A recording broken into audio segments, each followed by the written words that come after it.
Tem uma vontade irresistível de saborear a melhor informação? Dos artigos de opinião até ao acesso antecipado aos Podcast Plus e muitas mais vantagens em ser assinante Observador. Desfrute de tudo como se fosse a última dentada. Não fique de água na boca e aproveite a nossa campanha limitada aos primeiros 500 assinantes. Assine agora em observador.pt por apenas 95 cêntimos por semana. É o preço de um pastel de nata.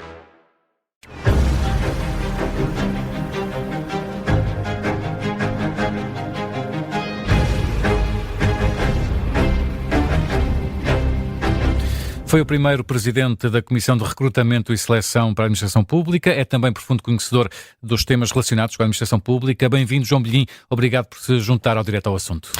Olá, muito obrigado. Tem gerado polémica a admissão de Gandra de Almeida, da Direção Executiva do Serviço Nacional de Saúde. Aparentemente, o currículo do então candidato ao cargo já mostrava uma acumulação ilegal de funções. Cabe ou não à Comissão verificar essa questão? Eu digo que não compete à Comissão verificar a legalidade concretamente da acumulação.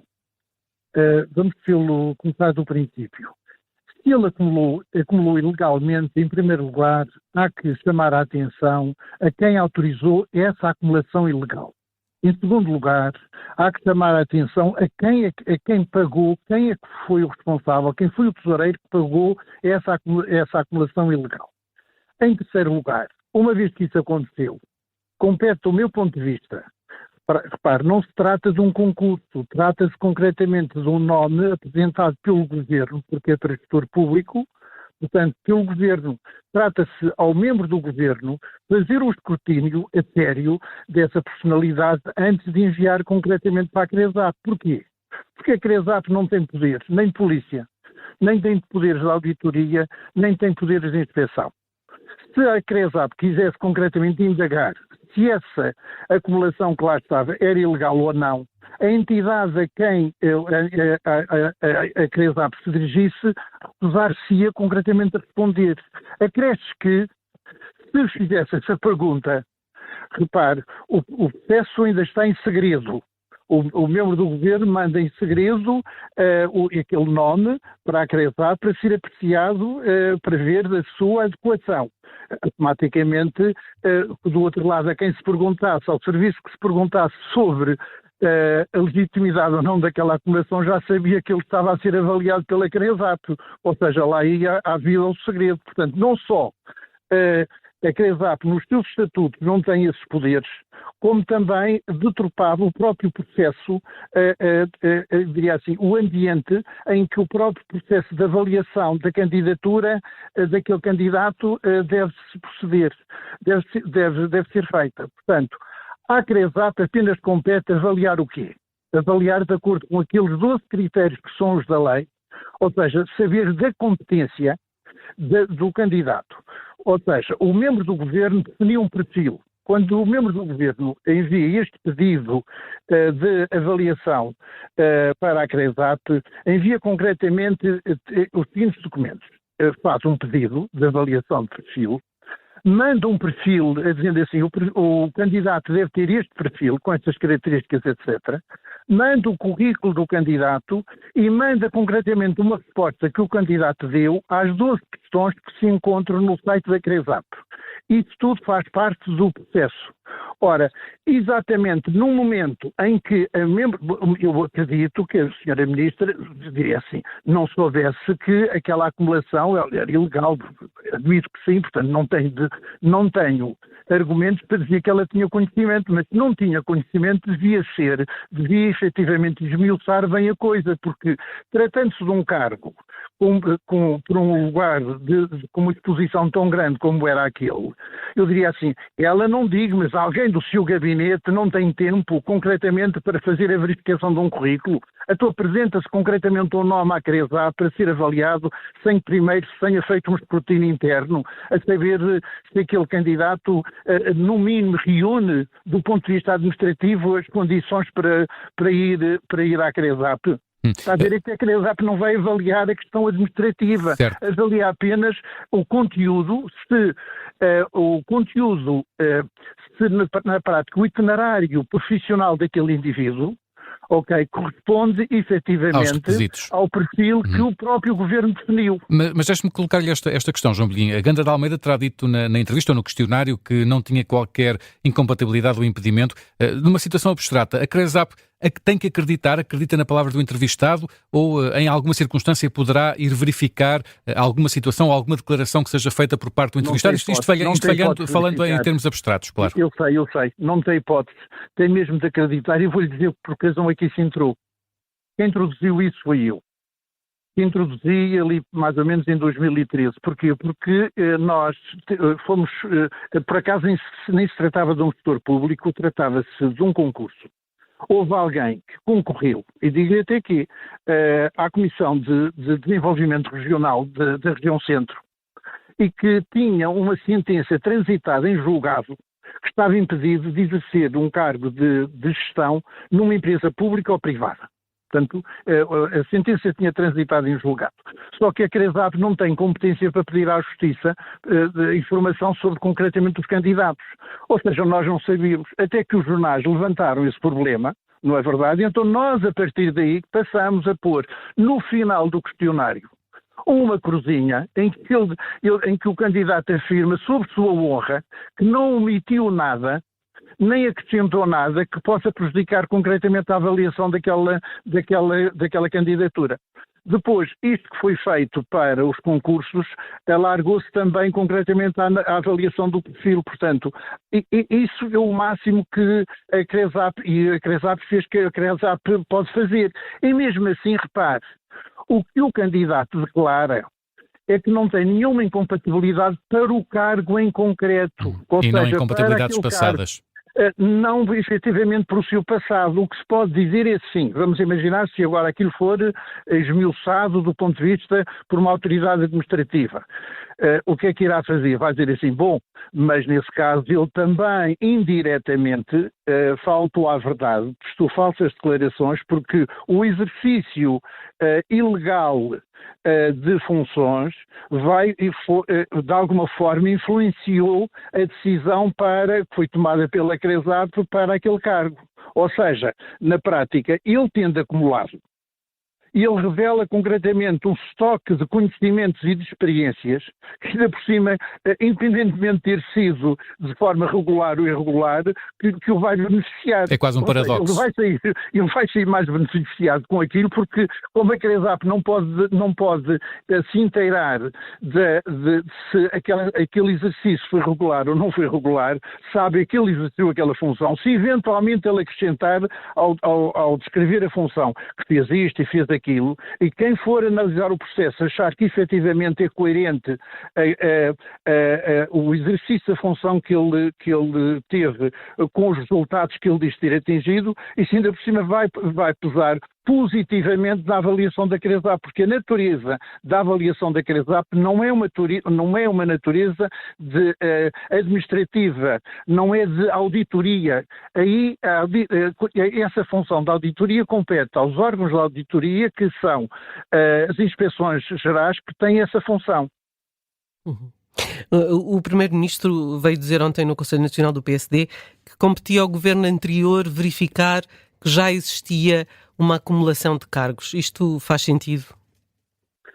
Sim, francamente, isso é tirar água para os olhos das pessoas e é tirar responsabilidades pelos outros.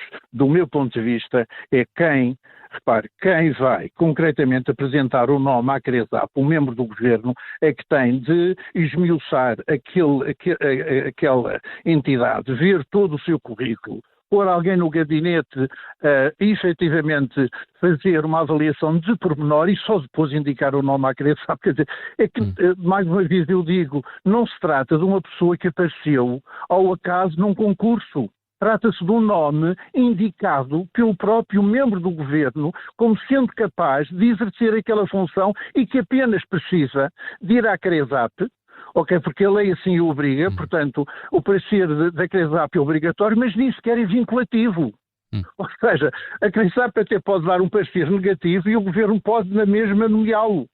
Portanto, a responsabilidade é inteiramente do gabinete da senhora Ministra, que como ela tem tanta coisa que fazer, certamente, que não ia ser ela a fazer esse escrutínio, mas que diabo mas não há sido nenhum feito a priori. No seu gabinete, concretamente, que fosse verificar aquilo. Eu bem sei que no caso dos médicos, há aqui uma dificuldade, isto para dizermos a verdade toda adicional, que é a carreira médica permite algumas acumulações que as restantes carreiras da administração pública, do regime geral, não permitem. E, portanto, isso eventualmente poderá, de alguma forma, ter dado um sentido, eu diria assim, de uma certa leviandade, não digo leviandade, ou seja, ter dito, se calhar era legal, porque como é médico, os médicos quase sempre podem acumular, não sei se estou a fazer entender. Sim. Que se tratasse efetivamente de alguém de uma carreira do regime geral, aí de certeza que não passava. O facto de ter sido de uma carreira do regime especial, onde é frequente as acumulações, embora naquele caso ele não tivesse autorizado, eu diria assim, isso levou a que a senhora Ministra, o seu respectivo gabinete, com todo o respeito para com uma e para com o gabinete, foram um bocadinho levianos na forma como analisar o perfil do candidato. João Bilhinho, deixe-me falar aqui de outro tema que está relacionado, de certa forma, também com este e com os cargos da administração pública. Hoje o Ministro da Presidência anunciou que o Governo vai rever os limites salariais dos altos funcionários do Estado. Fala numa manta de retalhos com 6 regimes diferentes. O João Bilhinho tem algumas sugestões, algumas propostas que sugerisse a este propósito? Que mudanças é que poderiam ser feitas? Tenho com todo o gosto, porque venho preocupado com isso há muito tempo. Em primeiro lugar, eu diria assim, claramente a estrutura salarial de toda a administração pública tem que ser revista, mas, em meu entender, é mais urgente rever a estrutura todo o estatuto dos dirigentes da administração pública, quer os dirigentes intermédios, quer dos dirigentes superiores. Porque, efetivamente, a grelha de vencimentos que é atribuída concretamente a este tipo de dirigente é efetivamente baixa. Eu tenho trabalhado como consultor da OCDE para aqueles países da antiga União Soviética, da antiga Jugoslávia, que são candidatos a entrar na União Europeia e, portanto, eles estão a fazer nas suas administrações públicas um conjunto de reformas e uma delas é sobre, efetivamente, o problema da grelha de vencimentos. E quando eu digo, e falo com os meus colegas da Letónia, da Lituânia, etc., da Holanda, qual é a grelha de vencimentos dos dirigentes da administração pública, por exemplo, de um diretor-geral, eles não acreditam. Eu fui obrigado a dar-lhes um site da GAIEP para demonstrar que, efetivamente, é aquele o valor, embora pago sobre 14 meses, quando eles normalmente são pagos sobre 12 meses ou 13 meses. Portanto, no nosso caso, é pago sobre 14 meses. Mas mesmo assim, fazendo as contas traduzindo 14 meses para 12 meses, os nossos valores aparecem como bastante baixos. Portanto, é fundamental, é urgente que se reveja a grelha de vencimentos dos dirigentes superiores da administração pública. A minha sugestão é a seguinte: é que, em vez de se fixar num valor aleatório, como foi feito há cerca de 30 anos, e que depois se vai atualizando a partir daquele valor, e se veja concretamente que veja o salário mínimo nacional e que se diga assim, olha, são 10 salários mínimos nacionais, são 5 salários mínimos nacionais, são 4 salários mínimos nacionais. E para chegar a isto fazem o quê? Do meu ponto de vista, avaliam porque na Europa normalmente isto é sempre feito tendo em conta os salários mínimos nacionais. Portanto, vê-se nem digo a média, digo a mediana. Vai-se à mediana nos vários países da União Europeia. Ok? Vê-se quantos salários mínimos nacionais, por exemplo, tem a República Checa, um diretor-geral, e diz assim, se essa é a mediana, então vamos fixar para aqui esta mediana. Portanto, à volta um bocadinho disto. Portanto, ou seja, eu sou retirando o limite do salário do Primeiro-Ministro ou do Presidente da República, ou mantendo esse limite? Nem menos. Eu deixava a minha opinião é que não fique indexado aos membros do Governo e que seja concretamente indexado, isso sim, a um determinado número de portanto, do rendimento mínimo, ao nível do salário mínimo nacional. João Bilhinho, muito obrigado por ter estado connosco no Direto ao Assunto. É um tema que dá pano para mangas, mas infelizmente o nosso tempo chegou ao fim. Muito obrigado por se ter juntado a nós esta tarde. Obrigado, até à próxima.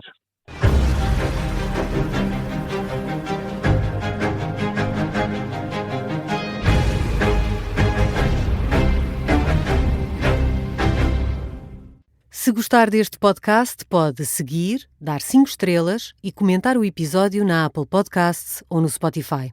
Pode também subscrever e gostar no YouTube. Assim recebe uma notificação sempre que houver um novo episódio.